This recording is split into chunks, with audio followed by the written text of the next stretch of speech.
I was sitting up late last night preparing for this Shoud, as I usually do. And today I was going to talk about the fascinating subject of time. Time has an intelligence. I'm starting to talk more and more about intelligence in Kihak, for instance, but time has an intelligence, and I wanted to talk to Shaumbra about it today. And suddenly, a voice interrupted me. A rather sharp voice, a loud voice. It was like, I looked up and it was Dr. Agoni. And I said, well, doctor, how are you this evening? I said, I'm fine, Adamus, but we need to talk. And I said, well, I'm kind of busy right now, minding my own time and working for the Shoud. And he said, that's right. That's why I wanted to talk to you right now. He said, Adamus, this isn't the time to talk about that, about time. We need to talk about something else. He said, I've been observing Shaumbra. And Adamus, I have to tell you, they are burned out. They are absolutely worn out. I was shocked. I was taken aback. And at that point, I heard another voice come up from behind me. It was Kuthumi. It was like, Adamus, sit down for a moment. You just feel into it with us for a moment. So they said, let's all close our eyes and feel into Shaumbra, into that group energy. And so I did. And when I did, in their presence, what I did feel was a lot of pain that I had overlooked. And we sat around talking about it for a while. It was Kuthumi who said, Adamus, where do you think it's hitting him? And I said, well, Agoni, you're the doc here. What's up? Where's it hitting him right now? And that's where he shared with me something really quite profound. He said it's hitting them in their nervous system. The nervous system it has one primary function: safety. Safety. It's a warning system. It alerts you whether it's hot or cold, whether you're hungry, whether you even need more hydration. It helps you sense when something's safe or not. When you're dealing with people, your nervous system is on high alert all the time. The nervous system is fine when everything is the same, when there's no real change and nothing is new. It likes that. It likes the kind of the what would you call it, the calm or the familiarity. It really likes that. But right now, according to what Agoni said, is the nervous system is being taxed. It's working overtime right now. And you tend to think of it mentally, what's wrong? How am I going to cope with all this? We talk about the and. The nervous system, it's like does not like that. It's unfamiliar. It likes its gravity. It likes its routines. It likes familiar objects and people around. But we're pushing that right now like crazy. Your nervous system is going, in your biology in general, is going through a huge transformation. Everything from releasing ancestral ties of the past, that affects your biology. And the nervous system doesn't really like it. It's used to that old system.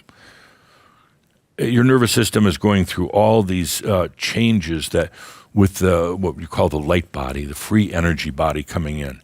Oh, it does not like that. And it is on high alert. It gets very defensive. It starts to get very brittle. And that's when you go into breakdown, the kind of a nervous system meltdown. And there's no shame in it whatsoever. There's nothing wrong with it. It's an acknowledgement. And it ties into presence. When you're in presence, there's no spiritual bypassing. When you're in presence, there's no denying things. You don't have to. I am that I am. My nervous system is shot. So it's a big dilemma. And literally I say that you're having a nervous breakdown. Not a mental breakdown, but a nervous breakdown. So what do? We take a deep breath and first acknowledge it without the bypassing.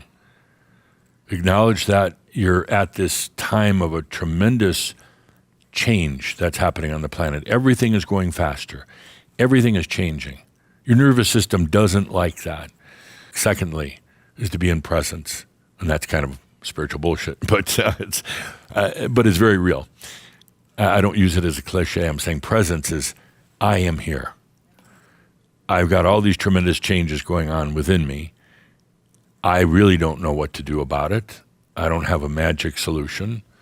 I'm not going to spiritual bypass and say, oh, the blah, blah, blah. No, none of that. Let's not try to fix or repair anything. Let's not try to resolve anything. Let's not throw a bunch of cliches at it. Let's just take a deep breath in presence.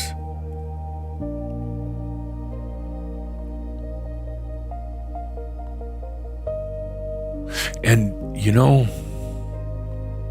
in this quiet moment,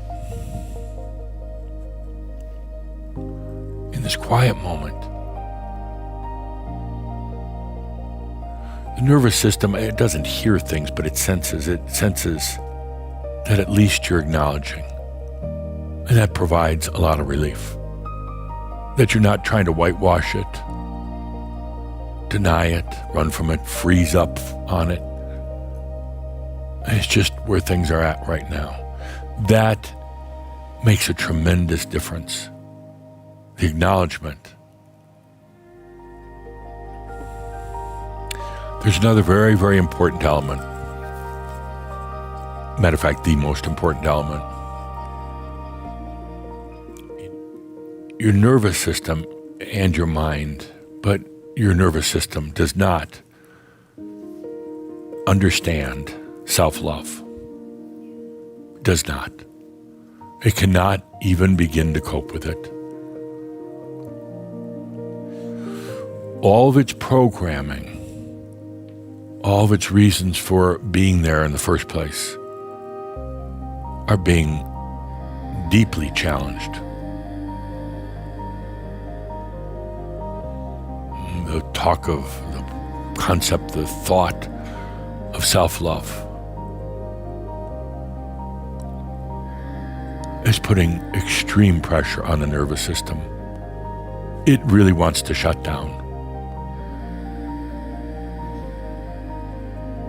All the metaphysical things you've been doing as well, but self-love is its greatest challenge ever.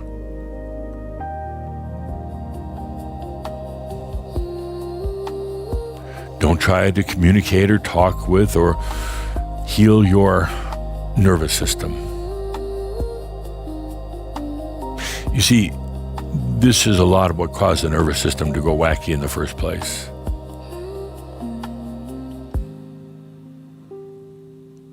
Using human logic and human emotion to fix something that you really didn't understand in the first place. Just stop.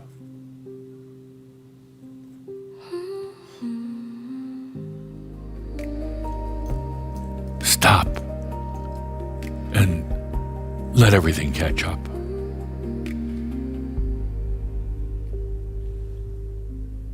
As much as I forgot to feel into what was happening with your nervous system, you forgot to look at what was happening, everything within yourself, going so fast, trying so hard, being so committed, you forgot to let all those parts and pieces catch up. Let's do that right now. Take a deep breath. No effort. No whitewashing. Deep breath and let it catch up.